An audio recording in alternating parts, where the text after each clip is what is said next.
nesse mundo, Jesus conversou com muitas pessoas. E todas as vezes que Jesus conversava com essas pessoas, a vida de cada uma delas era transformada. Hoje nós vamos falar sobre uma mulher em especial. Vamos meditar sobre o encontro de Jesus com uma mulher que tinha um perfume caríssimo.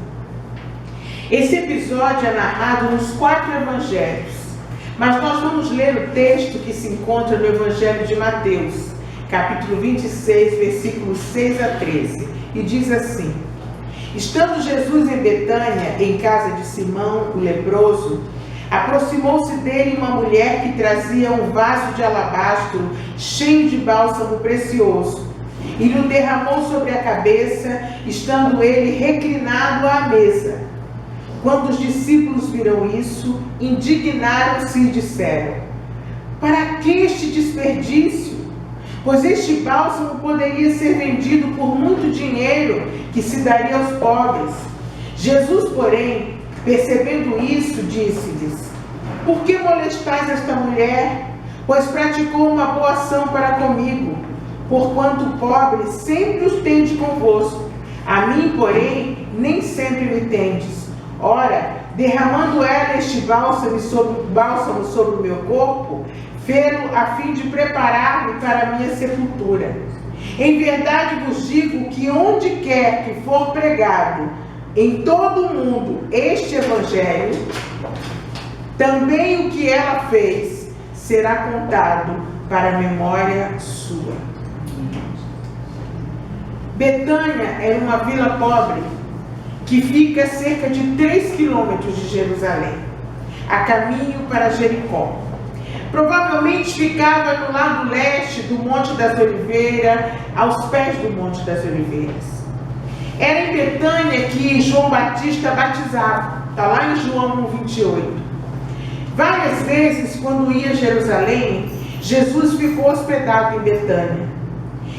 Em uma dessas vezes, Jesus conversou com Marta e Maria sobre o que era mais importante na vida. Foi lá que Jesus ressuscitou Lázaro. E foi nas proximidades de Betânia que Jesus também foi levado aos céus. Jesus chegou a Betânia 6 dias antes da Páscoa. 4 dias depois, um fariseu chamado Simão, que havia sido curado por Jesus, ofereceu um jantar em sua homenagem. Marta era uma das pessoas que serviam esse jantar na festa e Lázaro era um dos convidados que estavam sentados à mesa com Jesus. Jesus sabia naquela ocasião que em poucos dias ele subiria a Jerusalém. E lá ele sabia que seria preso e da mão dos religiosos e depois seria morto. No tempo de Jesus, as refeições não eram feitas em mesas do tipo que nós conhecemos hoje. As pessoas não sentavam em cadeiras como nós conhecemos no dia de hoje. As cadeiras em que eles se sentavam não eram iguais. As refeições eram servidas em salões e eles usavam uma espécie de sofá sem encosto, nos quais eles se deitavam. Próximas a esses sofás haviam mesas baixas, nas quais era posta a alimentação.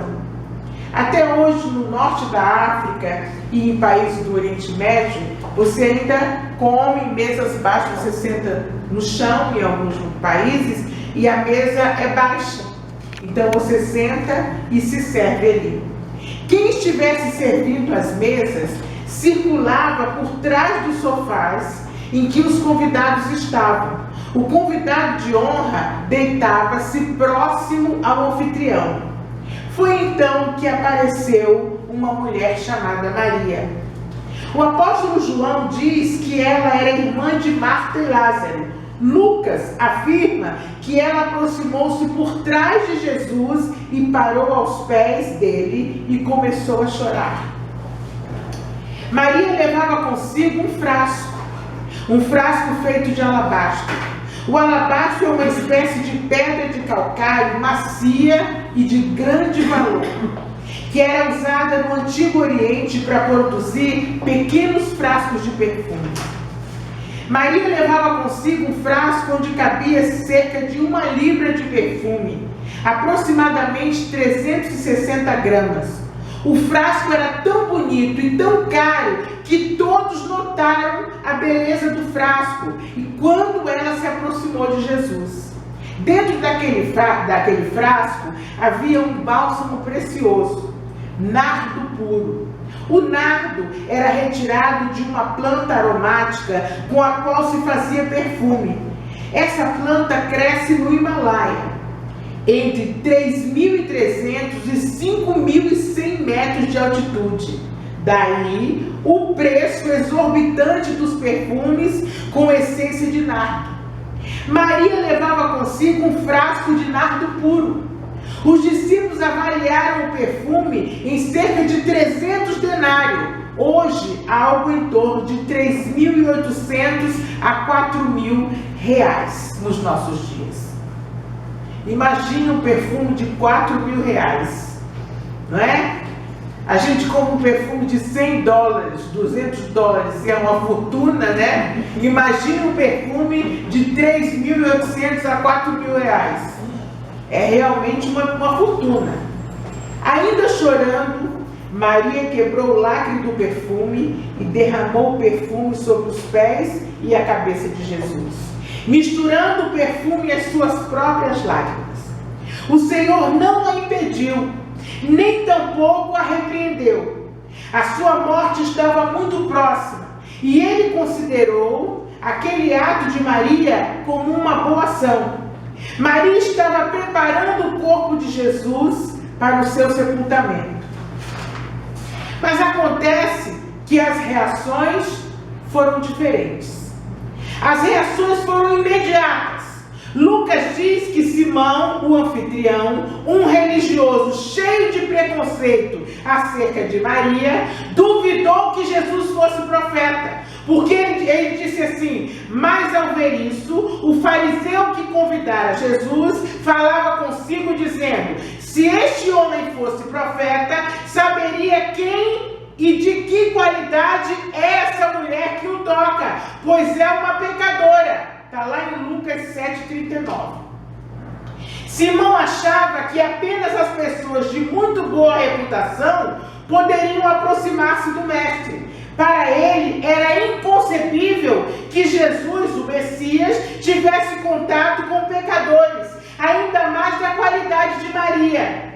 Mas Jesus não repudiou a atitude de Maria, porque Simão estava errado. Ele mesmo já havia afirmado antes. Lá em Marcos 2,17, Jesus disse assim: não necessitam de médicos sãos, mas sim os enfermos. Eu não vim chamar justos, mas pecadores ao arrependimento. Ninguém sabe sobre quem a graça de Deus repousará. Ninguém sabe sobre quem, para quem as portas do reino de Deus vão abrir. Elas abrem para muitas vezes para quem nós consideramos menos espirituais, porque Deus não vê a aparência, Deus vê lá dentro de nós, porque nós julgamos por vista, mas Deus julga o interior das pessoas. Ele sabe quem é verdadeiramente a pessoa. Nós, a menos que Deus nos revele, nós julgamos por vista. Então ninguém sabe sobre quem a graça de Deus vai repousar. Foi assim com Davi. O pai apresentou ao profeta os filhos mais vistosos. E o profeta disse: não é nenhum desses. E o pai então se alarmou: como? Os meus filhos mais bonitos, os filhos mais vistosos, como? Aí, falta mais algum? Falta. Manda lá buscar aquele menino, pastorzinho, vai lá buscar aquele molequinho, franzininho, feinho. Foi lá buscar o molequinho. É esse. Deus não olha a aparência. E o que nós aprendemos aqui é que ninguém sabe sobre quem a graça de Deus repousará. Ninguém sabe para quem as portas do reino de Deus vão abrir. Muitas vezes nós achamos que o mais abençoado é aquele que a nossa vista, sobre o nosso ponto de vista, é aquele que nós achamos o mais espiritual. Mas Deus não olha, não julga por vista. Deus conhece verdadeiramente. Qualquer pessoa, independente de sua história de vida ou dos pecados que tenha cometido, tem livre acesso a Cristo através da fé nele.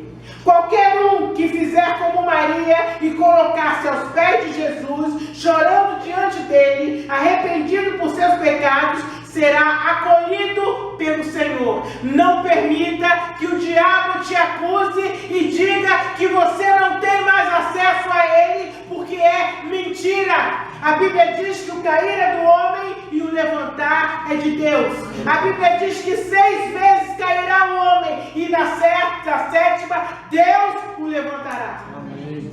Os discípulos, em especial Judas Iscariotes, preferiram reclamar de outra coisa. Algumas pessoas são assim. Quando alguém já reclamou de uma coisa, ela procura outra coisa para reclamar. A palavra que veio à mente deles foi desperdício. Diante de tantas pessoas pobres e necessitadas, era um desperdício derramar um perfume caríssimo nos pés e na cabeça de qualquer pessoa que fosse, inclusive de Jesus. Judas disse o seguinte: por que não se vendeu este bálsamo por 300 denários e não se deu dinheiro aos pobres? É fácil ler e pensar, esse Judas realmente era mal intencionado.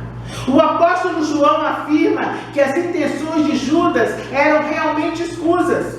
O perfume vendido iria para a bolsa, que era uma espécie de caixa que financiava o ministério de Jesus, e Judas era o tesoureiro. Um tesoureiro desonesto que enxergou a possibilidade de ganhar algum dinheiro se vendesse aquele perfume. Mesmo sendo Judas desonesto em relação ao dinheiro, Mateus afirma que o pensamento de que aquilo era um desperdício passou pela cabeça de todos eles. Quando os discípulos viram isso, diz Mateus 26, 8, 9, indignaram-se e disseram: para que este desperdício? Pois este bálsamo podia ser vendido por muito dinheiro que se daria aos pobres.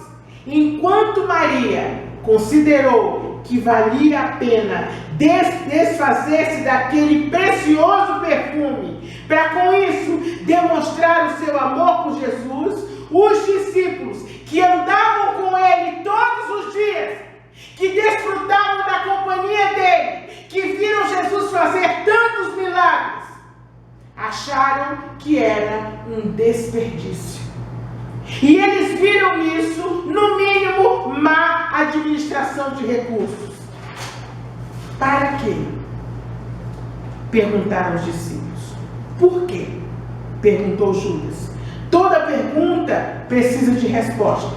E Jesus não ficou calado diante da falta de compreensão de seus discípulos. Para quê?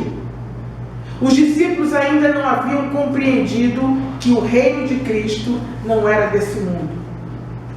Eles não podiam lidar com a ideia de que o Cristo de Deus, o Messias libertador, seria preso, maltratado e, por fim, crucificado. O ministério de Jesus apenas começara. Ele ainda iria enfrentar os judeus e, por fim, libertar o povo da opressão que pesava sobre eles. Estava claro para eles que esse ministério ainda precisava de muito recurso para alcançar seu destino final. Para que então jogar fora um perfume tão caro? É melhor vendê-lo e guardar o dinheiro. O Senhor então percebe a falta de compreensão dos seus discípulos e tenta explicar para ele. Ora, Derramando ela este bálsamo sobre o meu corpo, ela está me preparando para a sepultura. Jesus tenta explicar para eles: escuta aí, gente, acorda, não vai ter mais nada. Daqui para frente, eu vou ser morto e sepultado. Vocês estão esperando mais o quê? Acorda! Eu vou ser morto dentro de 2 dias. Acabou! Eu não vou mais andar por aí. Eu vou ser morto, sepultado, vou ressuscitar e vou para o meu Pai. Não tem mais andança, não tem mais milagre, não tem mais nada. Acorda! Acabou! Meu ministério aqui acabou. Mas eles não estavam compreendendo.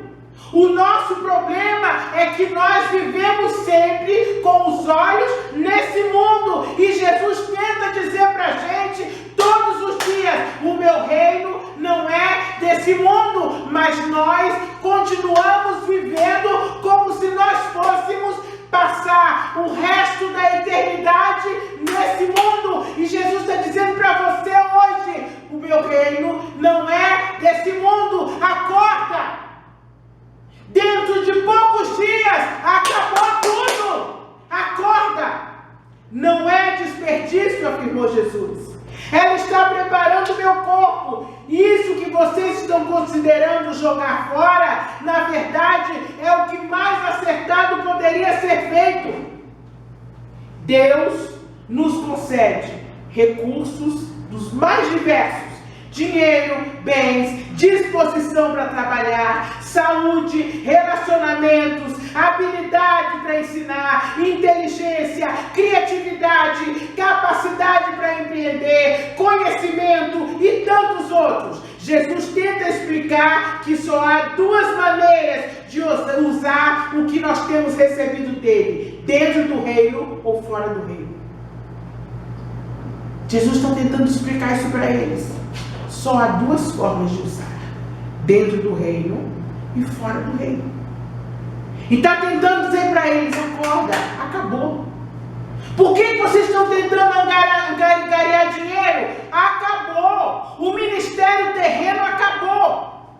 A festa acabou, gente. Não tem mais nada. Eu vou ser morto. E hoje a história se repete. Jesus está dizendo para a sua igreja: acorda, acabou, o tempo está acabando. Vocês vivem aqui como se eu não fosse voltar. Eu estou voltando. Vocês estão vivendo os últimos dias. Não vivam aqui como se eu não fosse voltar. O meu reino não é desse mundo. E Jesus está falando conosco hoje. Até aí, os discípulos concordaram.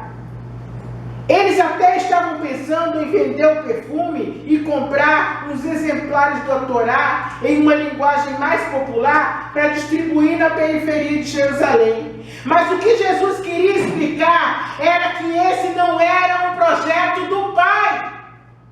Não era o passo seguinte para o estabelecimento do reino. O passo seguinte era a morte do Filho de Deus.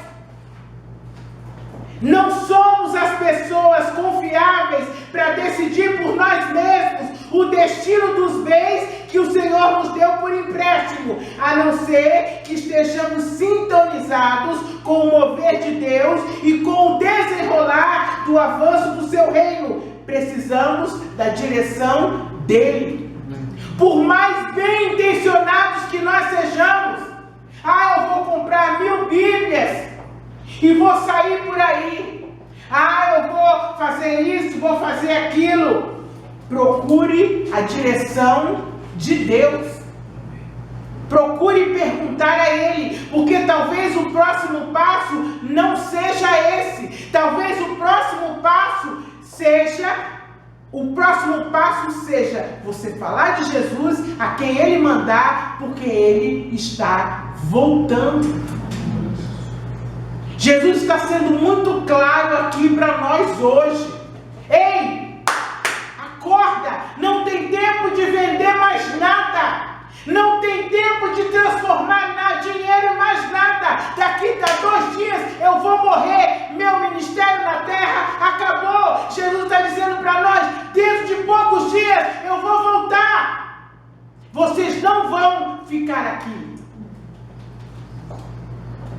Os discípulos não estavam compreendendo que o avanço do reino de Deus estava ligado diretamente à própria pessoa de Cristo e à morte dele na cruz. Por isso, qualquer investimento em direção a ele era legítimo e necessário. Da mesma forma, meu irmão e minha irmã, o seu dinheiro, os seus bens, os seus dons só estarão sendo corretamente aplicados se forem para o avanço do reino de Deus. Mas peça orientação a ele. Não faça nada na força do seu braço.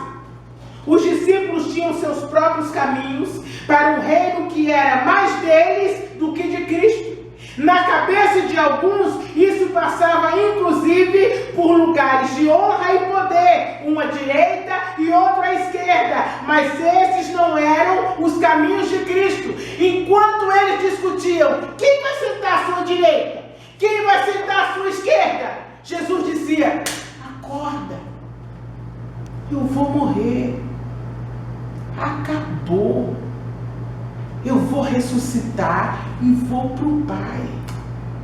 Vocês vão ficar aqui, vocês têm que implantar a igreja que eu vou vir buscar. E agora Jesus está dizendo, está na hora de eu vir buscar essa igreja. Acorda.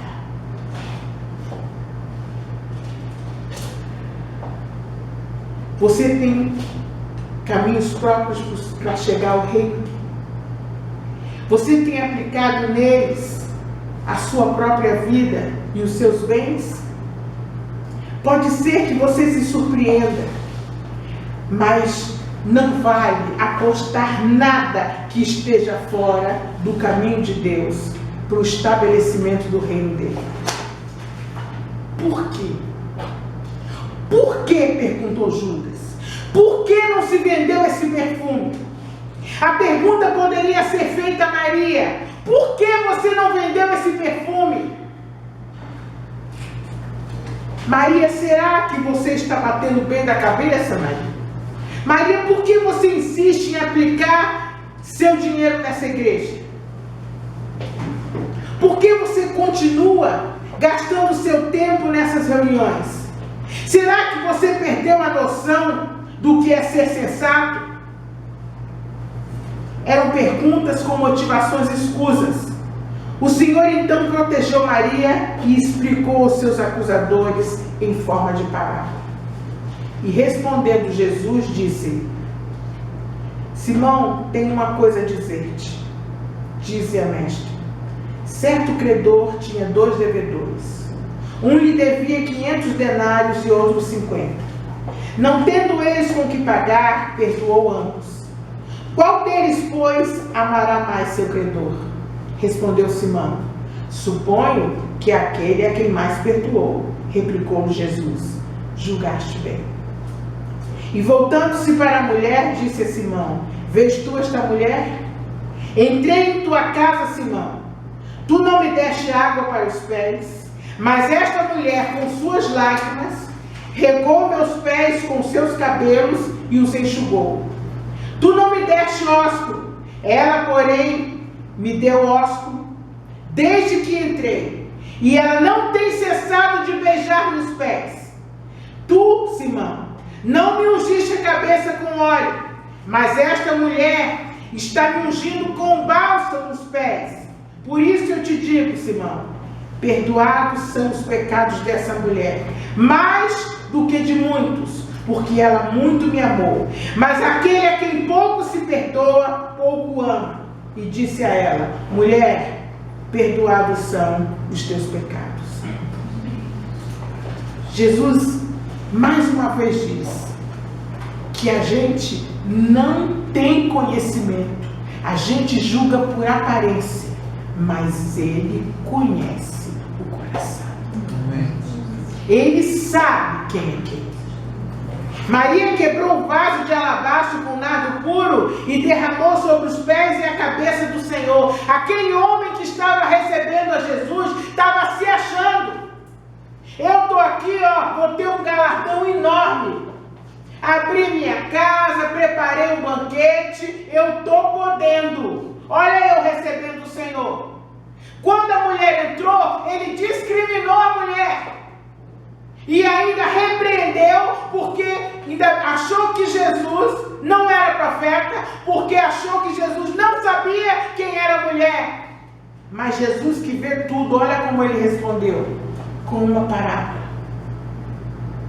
No dia que o diabo te acusar e disser que você não tem direito de estar aos pés de Jesus, e disser que Jesus não vai fazer nada na tua vida porque você é pecador, porque você errou, porque você voltou a errar, leia essa parábola.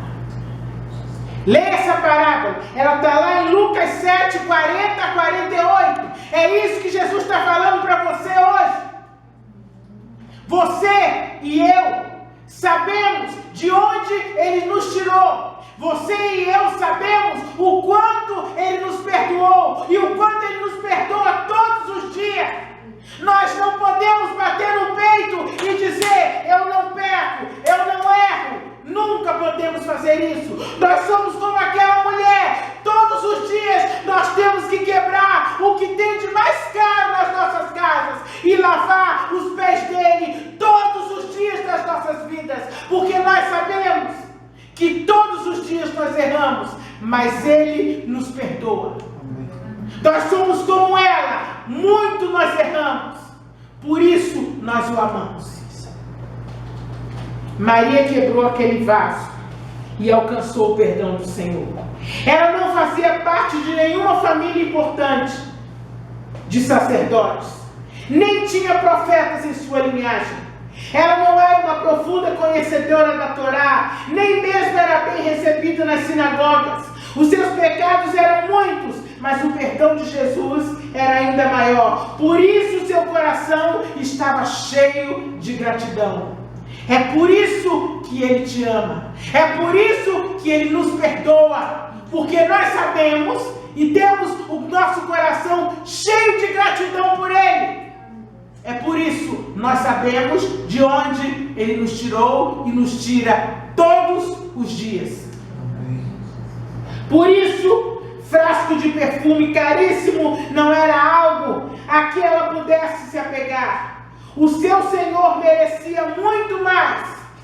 É por isso que ele disse aquela parábola, que um certo homem, tendo encontrado um tesouro, vendeu tudo o que tinha para comprar aquele tesouro. Aquela mulher fez o mesmo. Talvez aquilo fosse o que ela tivesse de mais caro, de mais precioso, porque ela não era uma mulher rica. Ela quebrou uma coisa preciosíssima, largou tudo para ficar aos pés dele. Enquanto cada um de nós não compreendemos o quanto somos pequenos e pecadores, e o quanto os nossos pecados ofendem ao Senhor, não haverá lugar no nosso coração para gratidão. Nós só somos gratos a Deus quando nós compreendemos que precisamos do perdão dele todos os dias. Enquanto nos acharmos dignos, honestos e merecedores de um tratamento especial por parte do Senhor, não compreenderemos a sua graça. Enquanto acusarmos os outros por causa dos nossos problemas, nós não compreenderemos a graça de Deus em nossas vidas, que nos alcançou sem que nós merecêssemos nada. E o nosso amor por Ele será sufocado pelo amor aos vasos de alabastro que encontramos pelo caminho. Como Jesus predisse, a história de Maria é contada e recontada em todos os lugares onde o Evangelho é pregado. É a história de uma mulher pecadora, cheia de gratidão, que abriu mão de algo precioso que ela tinha. Precioso aos olhos de todos, apenas para fazer parte do avanço do reino de Deus. Apenas para fazer parte, minimamente, da vida de Jesus. Qual é a sua história, minha irmã? Qual é a sua história, meu irmão? Como ela será contada no futuro? Será que alguém vai contar que você abriu mão de alguma coisa para seguir a Jesus? Do que foi que você abriu mão de tão precioso para se jogar aos pés dele? Qual é o seu vaso de alabastro? Qual é o seu frasco de perfume precioso que você abriu mão para se jogar aos pés dele? Como vai ser contada a sua história? Como? O que dirão os filhos dos seus filhos?